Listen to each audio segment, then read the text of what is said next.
Because you can't really truly laugh unless you learn to laugh at yourself. And besides, once you learn to laugh at yourself, then you have license to laugh at other people. And let's be honest, that's the real fun. Now, that means everything. Your insecurities, your beliefs. Because the biggest laughs come from where we're all the least comfortable. You ever try to suppress laughter? In church? Or a funeral? It snowballs quick. And so we're gonna laugh at everything. Which brings me to comedy limits. There should be no such thing. No topic should be immune from laughter. That's just how it is. It's all about the intention behind the joke. There shouldn't be any hidden agenda. Just jokes. And so it's not my intention to upset anyone. I'm not opposed to it. Especially if you're unable to laugh at yourself. In which case, I'm more than happy to do it for you. And finally, words. There are no such thing as bad words, folks. There's just not. If you get upset about a word, it's your fault.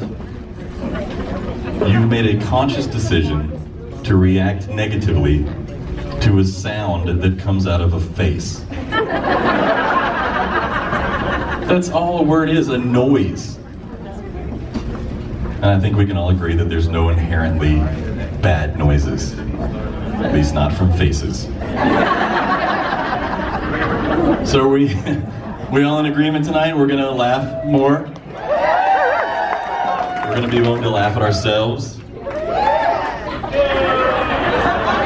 We're not gonna flinch at human language? Yeah? He wants to say some dirty words! If we're all in agreement, we'll get started. How about those goddamn children on airplanes?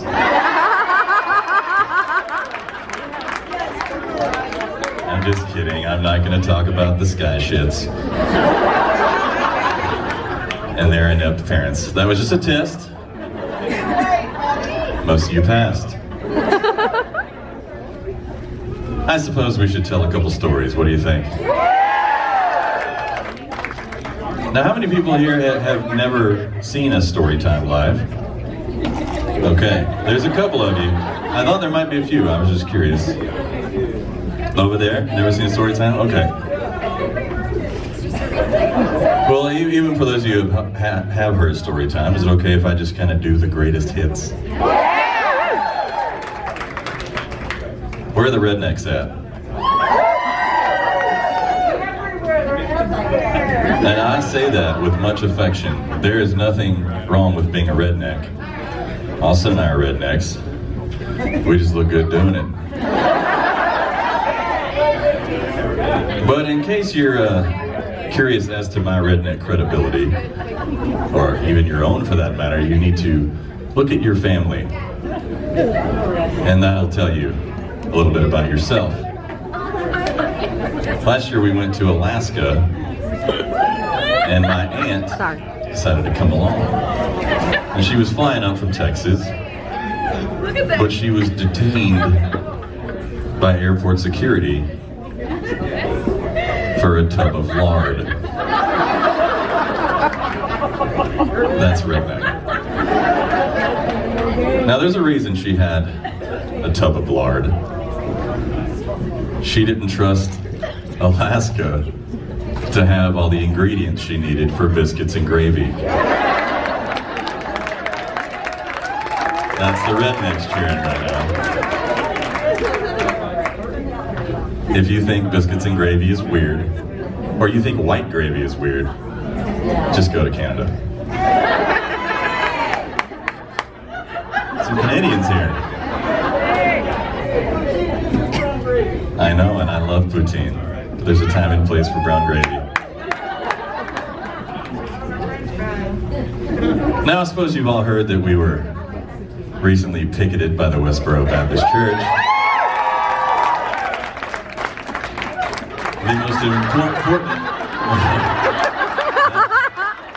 The most important milestone of my career so far. And so I won't really get into that. I'm sure you've heard it. I had been threatening to kiss a dude just to piss them off for the past week or so. And last night I did it.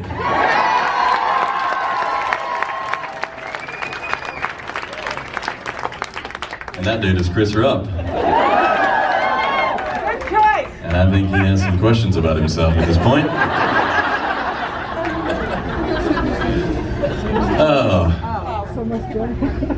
So we were at a casino recently. No. Didn't play. Our bus driver did though. Yeah, that's true, our bus driver won big. But they gave us access to the employee cafeteria. And so we got to go through there and eat basically whatever the casino had to offer. All the restaurants in the casino just sent their food there and you get to have it. And I wandered through it, I don't know, had breakfast about 3 p.m. or so. And I got to the self-serve bacon. And I did what all of you would do. And I heaped it onto my plate. And then I got to the cashier, who was keeping track of what we were having even though we didn't have to pay. And she said, and I quote, "How many bacons?"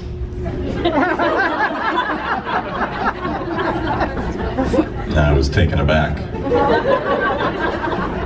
Because I've never heard bacon pluralized like that before. But also, I didn't really want to give her that number. I said, 4 or 5 tongs full. And she said, "No, how many bacons?" Well, that's a weird policy to have. But if that is your policy, you should post that by the bacons. All bacons sold separately. Because not only would that have saved me some embarrassment, it would have also just helped me to make a better life choice in general. And so I've adopted that as sort of just a motto in general as I go through life, remembering to make good decisions. I think, Tim, count the bacons. And I encourage you all to take that with you.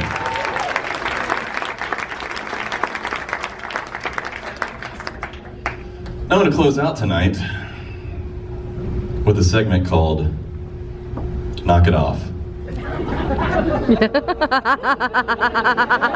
Oh, some of you are already breaking your agreement we made earlier. So these are some observations about human behavior that you should all knock off. And it's broken up into two sections. It's called Hey Old People and Hey Young People. And I'm going to let you decide where you fall in there. That is not for me to decide. Hey Old People. Yo. Hey, yeah.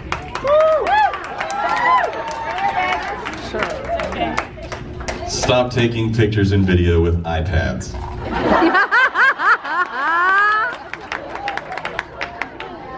Just because you can doesn't mean you should. That applies to a lot of things in life, like anchovies on pizza. You're holding up something the size of a dictionary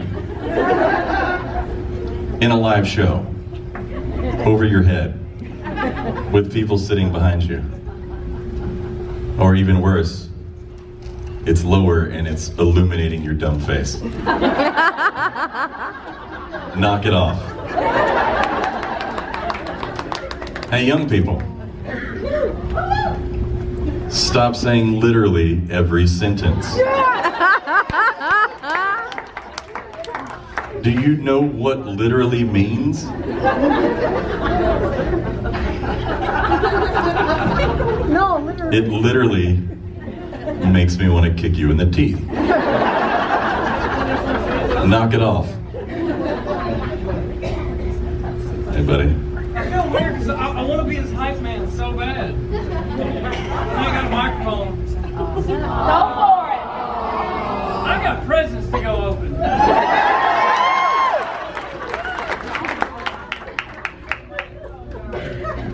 What? Hey, old people.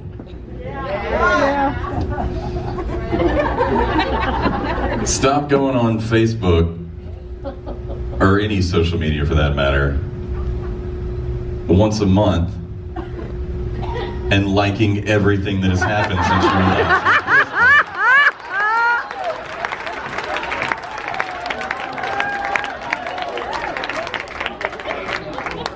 Mom. That's not true. It's not my mom. It's some other family members. But some of you do that. I can tell by your reaction. Oh, cool. I've got 50 notifications. Something cool must have happened. Nope.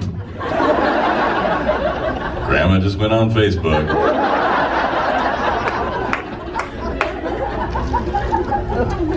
And since we're on the subject of social media, hey, young people,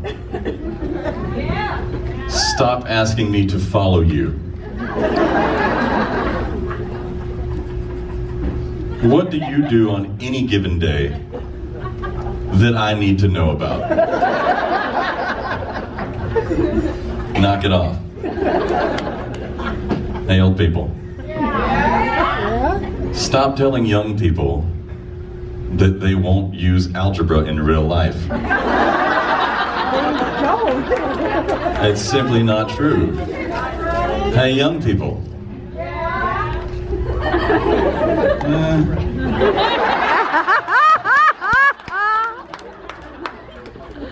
Stop giving up on algebra. You will use it in real life. Maybe not literally. You probably won't come across equations, but the forward thinking and problem solving involved in algebra can be applied to everyday life, and you need to be able to do that. And if nothing else, it sharpens your brain in general and just makes you a better person.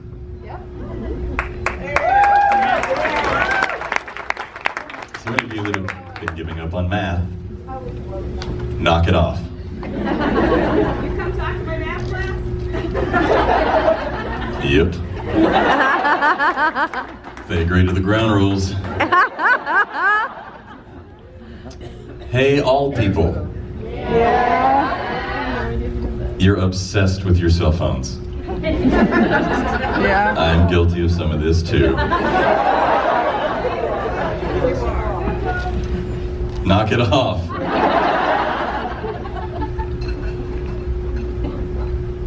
Words with friends is probably the most hilariously ironic misnomer I've ever heard in my life. How about exchanging some actual audible words with tangible, visible friends? Right?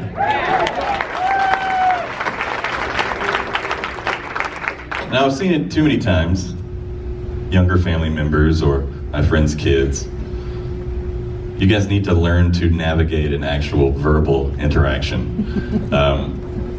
You know, some guy is chatting up a young lady on Twitter or Snapchat, and he's charming and he's witty, so they go on a date, and he's an awkward Neanderthal. Not because that's who he actually is, but just because he doesn't have his digital blankie. And this will carry over into your adulthood, and your schooling, into job interviews, into parenting, which brings me to old people. Put down your phones and do some actual parenting. Or grandparenting, for that matter. Been there, done that, she said. I'm done. They're 40. Well, if your kids are 40, they didn't have to really worry about you hanging out on your cell phone when they were kids.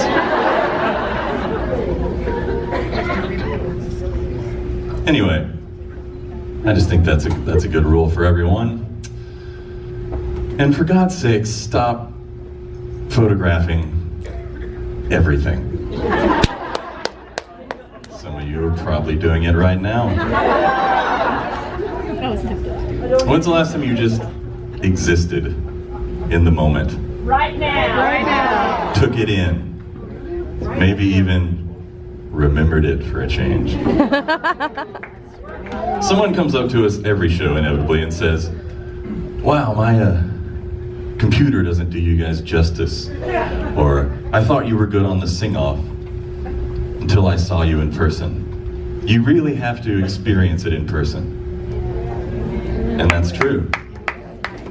You have to experience it without placing a device between you and the experience. Besides, it doesn't do it justice, does it? No. So you're cheapening your current experience so you can watch a crappier version of it later. What the hell's that all about? And I'd be willing to bet that that's the root of Alzheimer's. Now, granted, I'm only a part-time, unpaid doctor, scientist, historian, but I'm pretty sure the advent of Alzheimer's coincides with the invention of the camera. Because at some point in time, your brain said, well, this asshole's gonna document everything.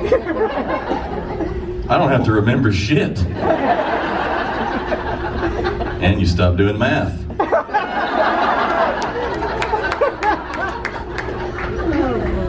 So I'm leaving you with all these pearls of wisdom, and I'm sure that we're all better for this little chat we had. Go forth into the world, put down your cell phones, do your algebra, and count the bacons.